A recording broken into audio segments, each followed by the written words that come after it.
창세기 3장 1절부터 6절까지 말씀입니다. 우리 말씀 한 절씩 교독하고요. 마지막 절만 같이 합독하도록 하겠습니다.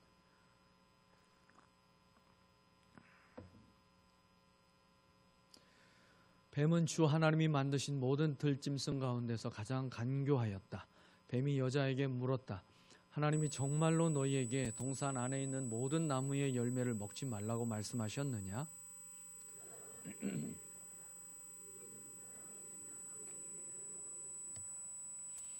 그러나 하나님은 동산 한가운데 있는 나무의 열매는 먹지도 말고 만지지도 말라고 하셨다. 어기면 우리가 죽는다고 하셨다.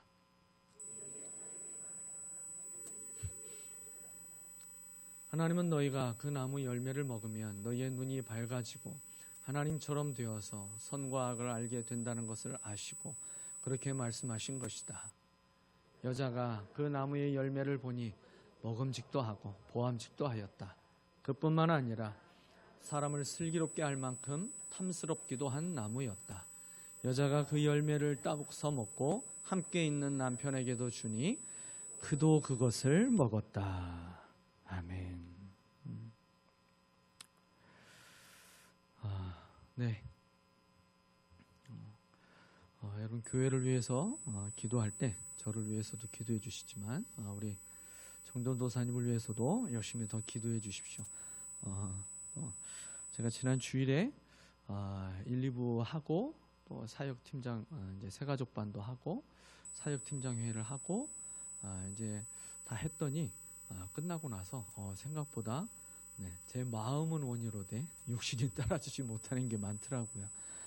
그래서 의사가 무리하지 말라더니 조금 조절을 해야 되긴 하겠다 해서 그래서 아마 한두 주 정도 제가 좀 이렇게 새벽에 나오지 않고 그냥 제가 기도 시간을 저는 별도로 따로 옮기고 지금 이제 전도사님이 새벽을 또 이제 혼자 다 이렇게 섬기고 있습니다.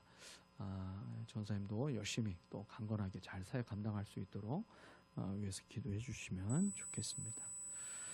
네, 지난주에 말씀을 전하려고 했던 본문이어서요.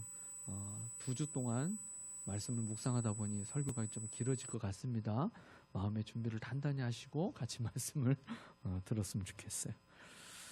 자, 오늘 말씀의 제목을 죄에 넘어지는 과정 이렇게 이제 잡아봤습니다.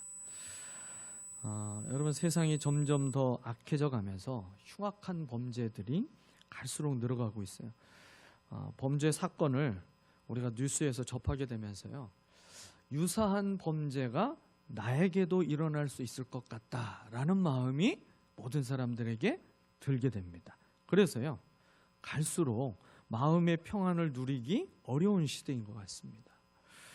범죄에 대해서 사람들의 관심과 그리고 이 사람 안에 있는 이 호기심이라고 하는 것이 굉장히 크게 사람이 작동하게 되잖아요.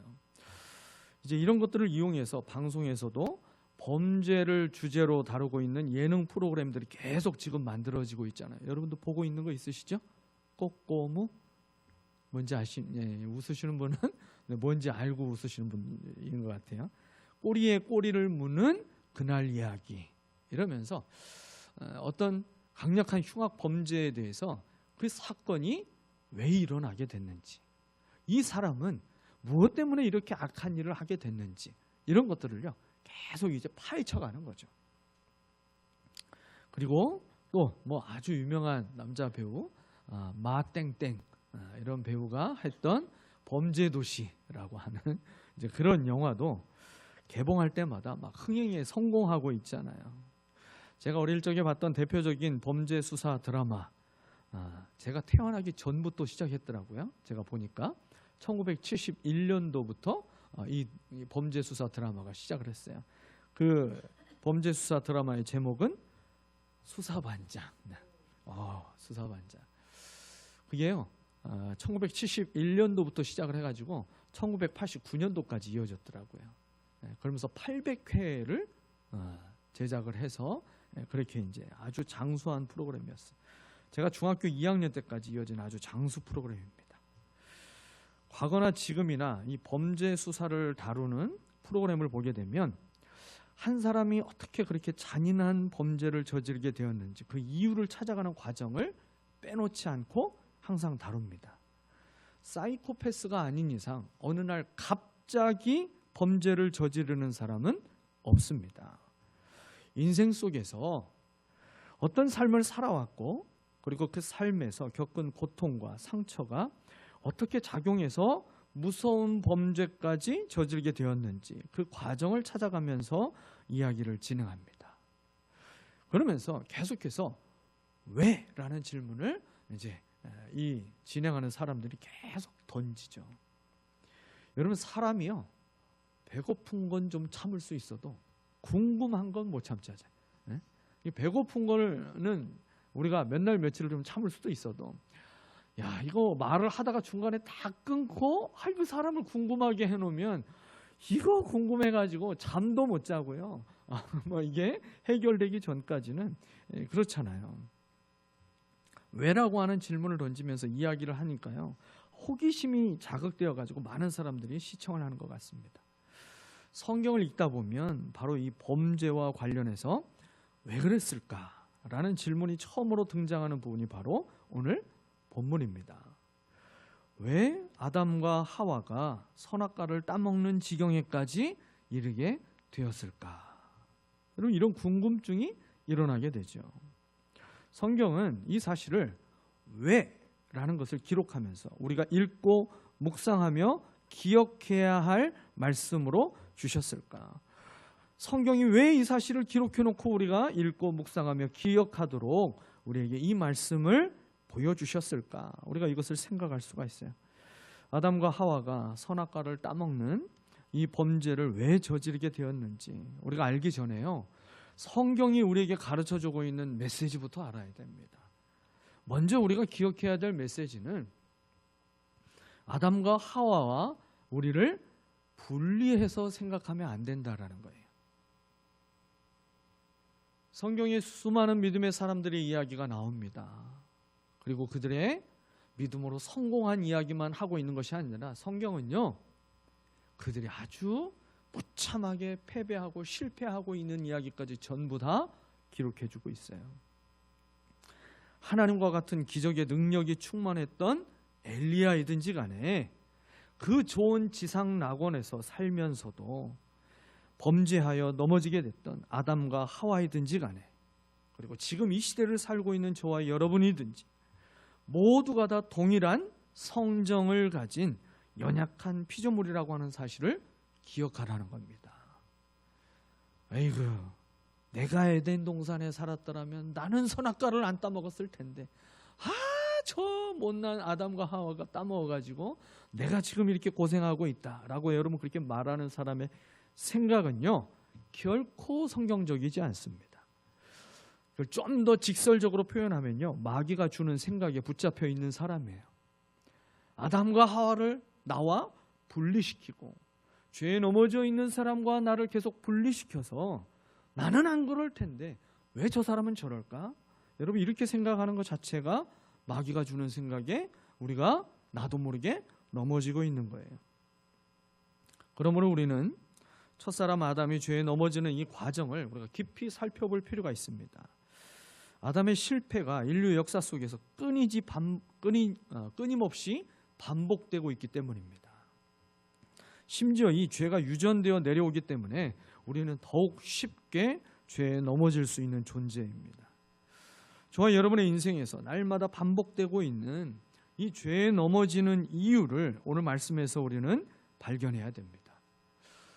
그냥 순간적으로 실수했다라고 핑계를 많이 대죠. 그런데요, 그 순간의 실수가 아니라 죄에 넘어지게 되는 그 순간이라고 하는 것을 만들고 있는 마귀가 우리에게 무슨 짓을 하고 있는지, 이 아담과 하와가 죄에 넘어지는 과정을 살펴보면서 우리는 깨달아야 됩니다. 본문은 이 아담과 하와가 죄에 넘어지게 되는 과정이 적어도 4단계로 계속 진행되고 있는 것을 보여줍니다. 그 첫 번째 단계가요, 하나님의 말씀을 의심하게 만들었어요. 하나님의 말씀을 의심하는 것부터 우리가 큰 죄에 넘어지는 그 첫걸음이 뭐냐? 하나님의 말씀을 의심하게 만드는 거예요. 하와에게 먼저 뱀이 다가오는데 가장 간교한 피조물이라고 얘기했어요. 성경은요, 이 뱀의 그 정체에 대해서 계시록을 통해서 아주 분명하게 보여주고 가르쳐 줍니다. 계시록 12장과 20장을 통해서요, 이 뱀은 바로 사탄이고 마귀라고도 부른다, 그렇게 분명하게 정체를 밝히죠. 그리고 그들이 하는 짓이 뭐냐, 그들이 하는 자기들의 그 목적, 사명이 뭐냐, 온 천하를 미혹하는 존재라고 얘기하고 있습니다. 그러니까 온 천하를 속이는 일들을 하고 있는 거예요. 그러나 이 사단 마귀의 끝이 어떻게 되는지 계시록 20장 2절에서 말씀하죠. 그는 그 용 곧 악마요 사탄인 그 옛뱀을 붙잡아 결박하여. 예수 그리스도가 다시 오시면, 그 예수 그리스도께서 이 땅에 다시 오시게 되면, 그러면 그 예수님이 이 옛뱀 곧 악마요 사탄인 그 모든 존재들을 전부 다 붙잡아 결박한다고 그랬어요. 이 세 번역에서는 그냥 붙잡아 결박한다고 그랬는데, 개역 성경을 보게 되면 1000년 동안 그를 결박한다, 그렇게 말씀하고 있죠. 더 이상 성도들이 미혹되지 않으면서 주님과 함께 왕노릇하게 되는 것입니다. 지금 세상에서 이 사탄 마귀가 실컷 왕노릇 해봤자, 여러분, 우리 주님이 다시 오시게 되면 영원히 결박될 수밖에 없다는 사실을 우리는 기억해야 됩니다.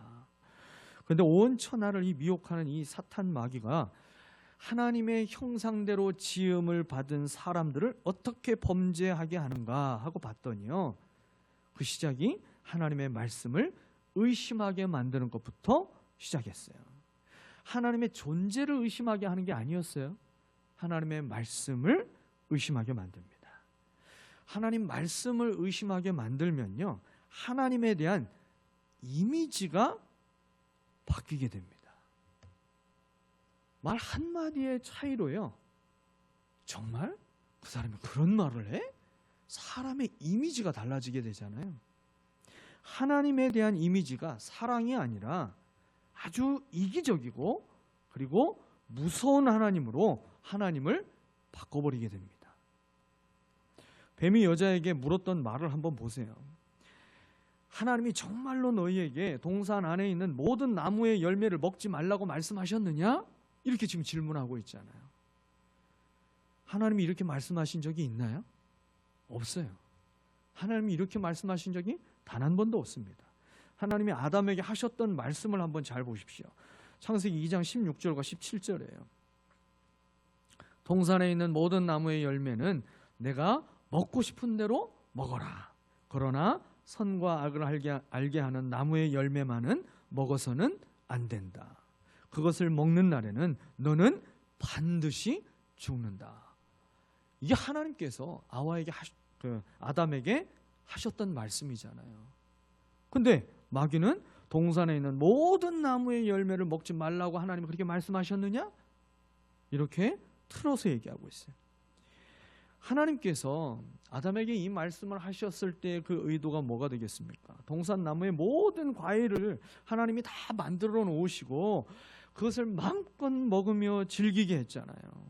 근데 사탄은 하나님이 우리에게 자유를 주시지 않고 모든 일에 간섭하시며 지시하시는 그런 하나님으로 생각하게 만들고 있어요. 이 생각이 사람에게 들어와서 여러분 자리를 잡게 되면요, 하나님에 대해서도 그렇고 하나님의 말씀에 대한 경외하는 마음이 내 마음 가운데서 점점 사라지게 됩니다. 그리고요, 이 마귀가 누구에게 먼저 접근했는지 여러분 한번 보세요. 뱀이 참 간교한 자라고 그랬잖아요. 모든 피조물 가운데 가장 지혜로운 자라고 그랬잖아요.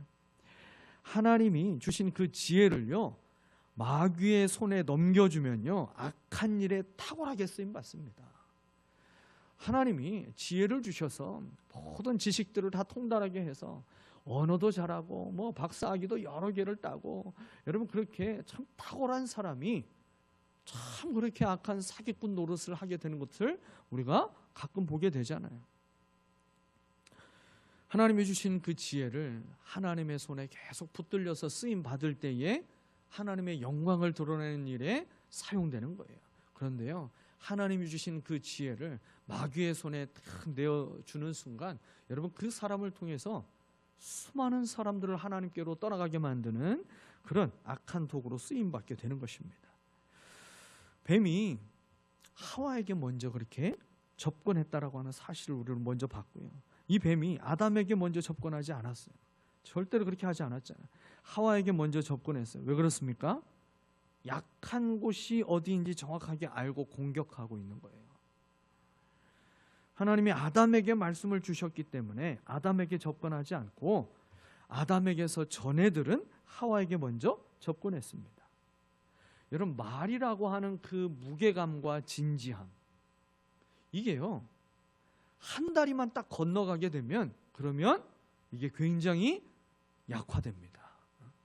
또 어떤 사람은 거기에 막 MSG를 넣어가지고 막 훨씬 더 세게 강하게 하는 사람도 있는데, 본래의 의도와 그리고 그 중요한 어떤 가치와 정신들이요, 사람이 한 다리 한 다리 계속 건너가게 되면 그 말은 점점 희석되게 돼 있어요.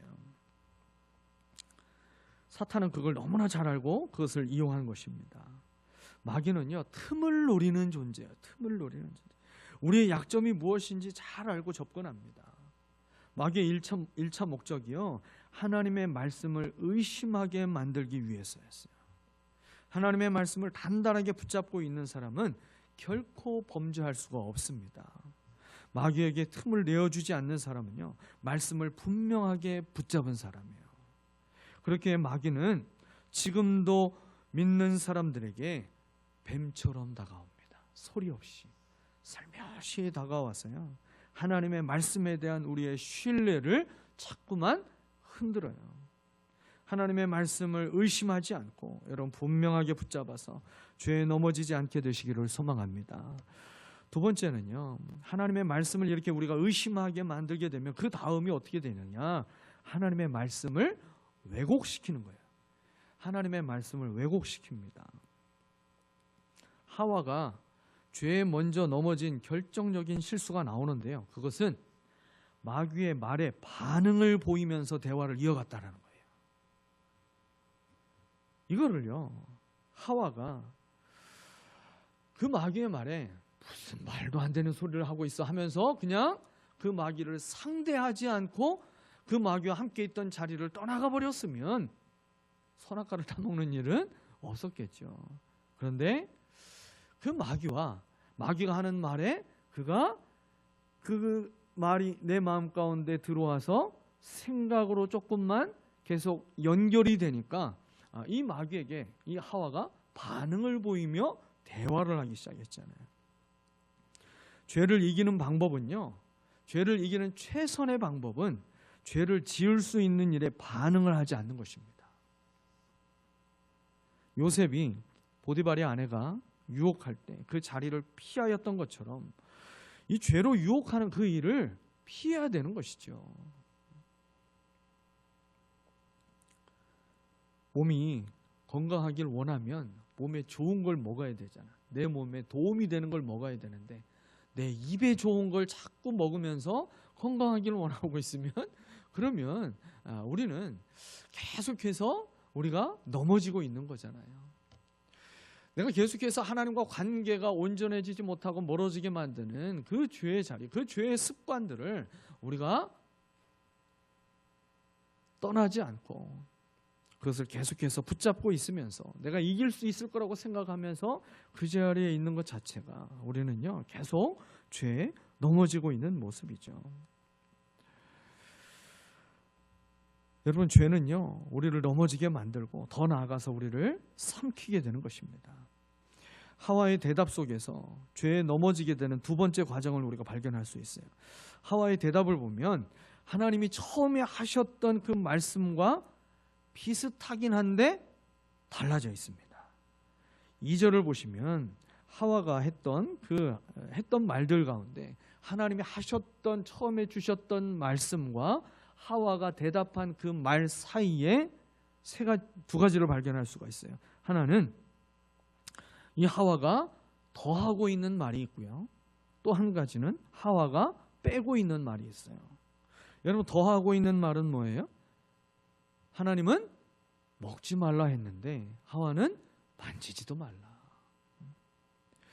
이 말을 왜 했는지 모르겠어요. 아마 그냥 제 추측으로는 모르겠어요. 아담이 먹지 말라는 말을 강조하면서 혹여 또 시험에 들지 않도록 더 단단하게 이렇게 좀 주의를 주려고 아예 가까이 갈 생각도 하지 말고 근처도 가지 말고 만지지도 말고 막 이렇게 막 강조해서 얘기해서 이러는 건지 어떤지는 몰라요.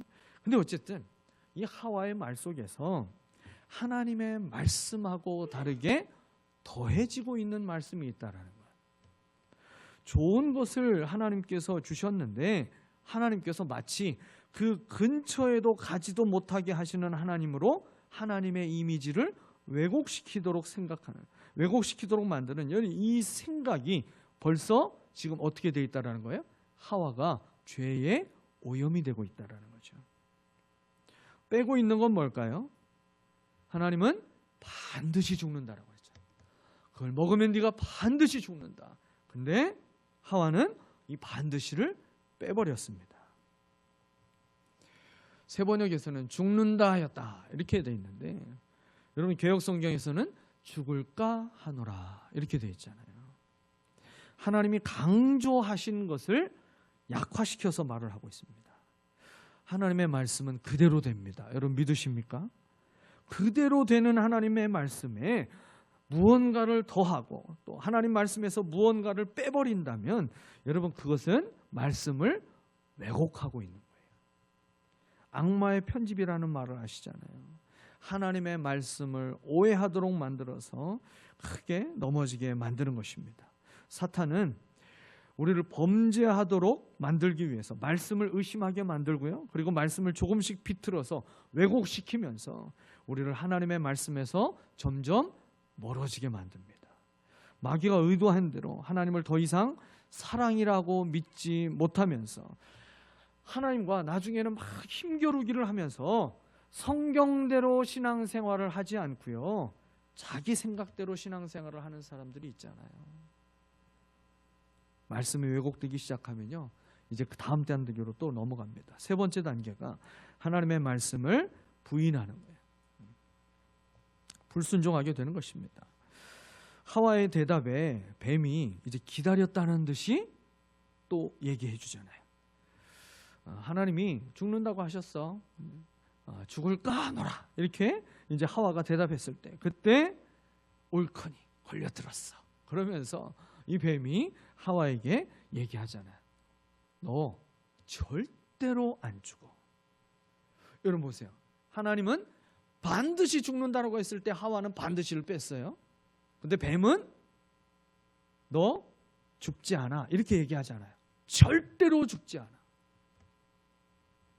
사람은 약화시키고 사탄은 강화시켜버립니다. 자신의 주장을. 사탄이 하나님의 말씀을 부인하며 하와에게 말한 것이었죠. 근데 결국 하와도 그 사탄이 하나님의 말씀을 부인하는 것에 자기가 동의를 하게 돼요. 동의를 했으니까 선악과를 따먹은 거잖아요. 사탄이 본래 하는 일이 뭐라고 그랬어요? 온 세상을 미혹하는 일이라고 그랬잖아요. 예수님도 사탄에 대해서 얘기할 때 그 사탄의 정체를 뭐라고 그랬어요? 사탄은 거짓의 아비다. 그 본질이 무엇인지 정확하게 밝혀주셨습니다.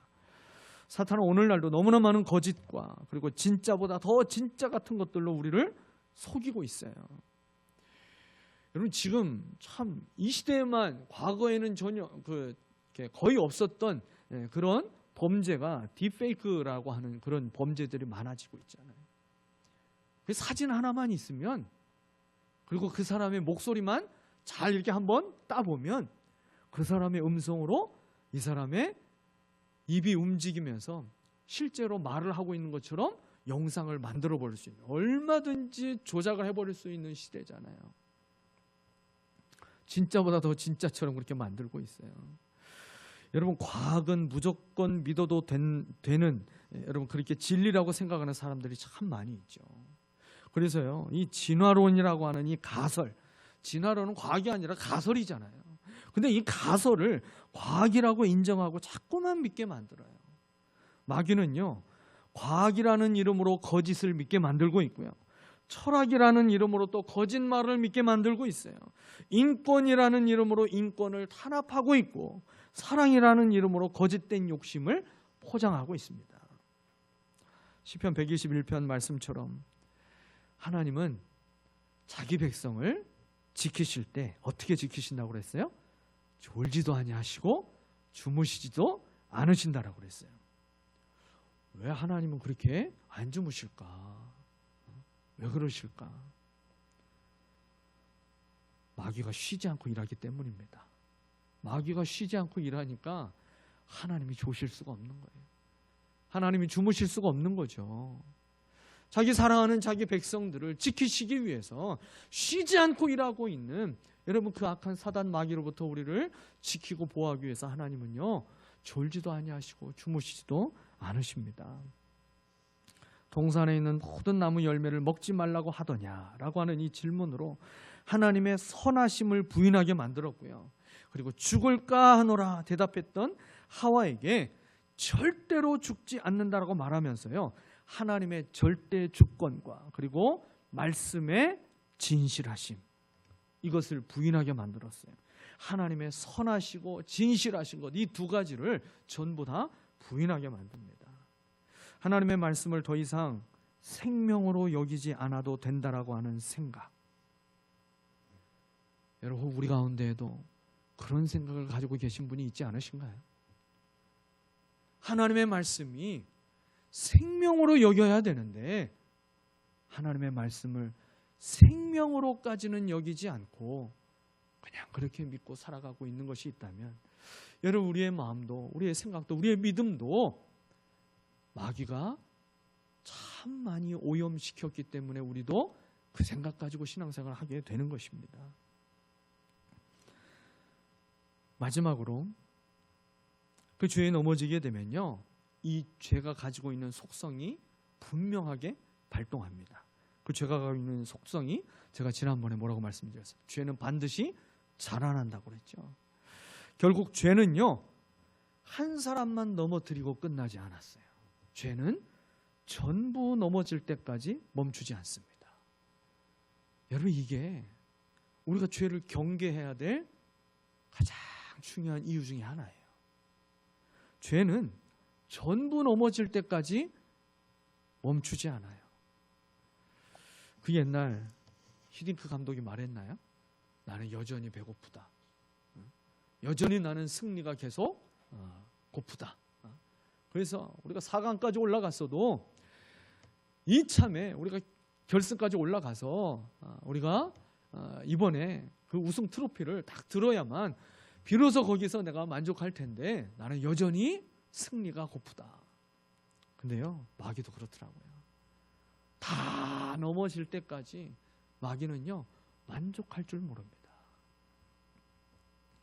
죄에 넘어진 하와가 선악과를 이제 죄를 품은 그 마음으로 바라보게 되니까 선악과가 어떻게 보였다라고 그랬어요? 6절에서 그랬죠. 여자가, 우리 그 말씀 같이 한번 읽어볼까요? 여자가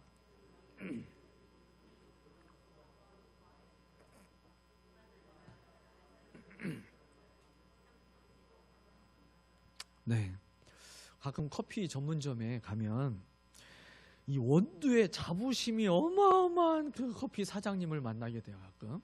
그러면요, 이분은 커피를 쫙 정성껏 무슨 한약 따리듯이 내려가지고 가지고 와서 이 커피를 먼저 한번 딱 마셔보시면 첫 번째 이런 맛이 날 것이고, 두 번째로 이런 맛이 날 것이고, 또 혀 끝으로 넘어가면서 어떤 맛이 날 것입니다. 막 이러면서 막 그걸 막 이렇게 만들어 놓은 카드도 딱 주면서 설명을 해주잖아요. 근데 그런 설명 없이 그냥 커피를 딱 마시면요, 이건 뭐 스타벅스에서 마시는 커피나 컴포즈에서 마시는 커피나 뭐 여기저기서 그냥 아무 데서 마시는 커피, 그냥 아메리카노는 다 맛이 비슷비슷하게 그냥 느껴지는데, 이게 신기한 게요, 설명을 듣고 먹어보면 그 맛이 신기하게 느껴지는 것 같아요. 사람의 뇌가 참 신기하죠. 근데요, 하와가 이 마귀가 주는 이 유혹에 넘어져서 그 마음과 생각이 빼앗긴 상태에서 선악과를 딱 보게 되니까 그 선악과가 그날따라 다르게 보이는 거잖아요. 먹음직스러워 보이기도 하고, 또 보기에 너무 좋아 보이고, 또 이걸 진짜 먹으면 하나님처럼 될 것 같아 보이기 시작한 거예요. 여러분, 요한일서 2장을 보면 그 말씀에, 요한일서 2장에 있는 말씀처럼 우리가 죄에 넘어질 때에 마귀가 쓰고 있는 세 가지 무기가 뭔지 우리에게 가르쳐주고 있잖아요. 육신의 정욕과 안목의 정욕과 이생의 자랑에 넘어지게 되잖아요. 근데요, 여기 먹음직스러워 보인다라고 하는 것, 이게요, 육신의 정욕에 넘어지고 있는 거예요. 또 보암직스러운 것이 바로 안목의 정욕에 지금 넘어지고 있는 거고, 내가 이걸 먹으면 하나님처럼 같이 될 것 같다, 그렇게 생각해서 이것이 탐스러워 보이는 것이 바로 이생의 자랑에 넘어진 거죠. 곧 자기를 하나님의 자리에 놓아서 자기가 주인이 되어서 하고 싶은 대로 살고 싶은 마음, 여러분, 이 마음을 갖게 되는 마귀의 전략, 이제 우리가 이것을 분명하게 깨닫고 우리가 분별할 수 있어야 할 줄 믿습니다. 결국 하와는요, 무참하게 패배하고 마귀의 유혹에 넘어져서 그 선악과를 따먹게 됩니다. 근데 문제는요, 하와만 넘어지고 선악과를 따먹고 끝나지 않았어요. 결국 어떻게 됐습니까? 오늘 본문에서 가장 안타까운 구절이 있어요. 가장 안타까운 구절, 6절 마지막 부분이죠. 그도 그것을 먹었다. 그도 그것을 먹었다. 여러분, 죄는 멈추지 않습니다. 모든 사람이 하나님과 관계가 깨지고 서로 사람과의 관계도 다 깨질 때까지 죄는요, 멈출 줄을 몰라요. 하나님의 말씀과도 관계가 깨지게 만들고요, 교회와 목장과 관계가 깨질 때까지 죄는 절대로 멈추지 않습니다. 우리 자신을 믿음으로 지키는 일이, 여러분, 우리 가정을 지키고 목장과 교회를 지키는 일이 된다는 사실을 우리는 잊어서는 안 됩니다. 내가 넘어지면 마귀는 나를 사용해서 또 누군가를 넘어지게 만들 것입니다. 여러분, 특별히 앞에서 리더로 섬기는 성도들을 마귀는요, 턱 넘어뜨리려고 해요. 왜요? 효과가 좋거든요. 밑에서부터 한 명씩 넘어뜨리는 게 아니라 앞에 있는 사람 한 사람을 쓰러뜨리면 마치 볼링핀이 넘어질 때 그 뒤에 있는 핀들이 쫙 쓰러지듯이 수많은 사람들이 그 사람을 바라보며 함께 쓰러지게 되니까, 여러분, 바라기는 우리가 누군가에게 먹이는 것이 죄가 되지 않기를 바랍니다. 내가 먹은 그 죄를 그도 먹게 만드는 자가 되는 것이 아니라 내가 먹는 하나님의 말씀을, 나를 살리시는 그 하나님의 말씀을, 이제 그 말씀을 먹이는 자가 되었으면 좋겠어요. 믿음을 먹이고 섬김을 먹이고 사랑을 먹이면서 하나님의 생명을 전하며 살아가는 저와 여러분 되시기를 예수 그리스도의 이름으로 축원합니다.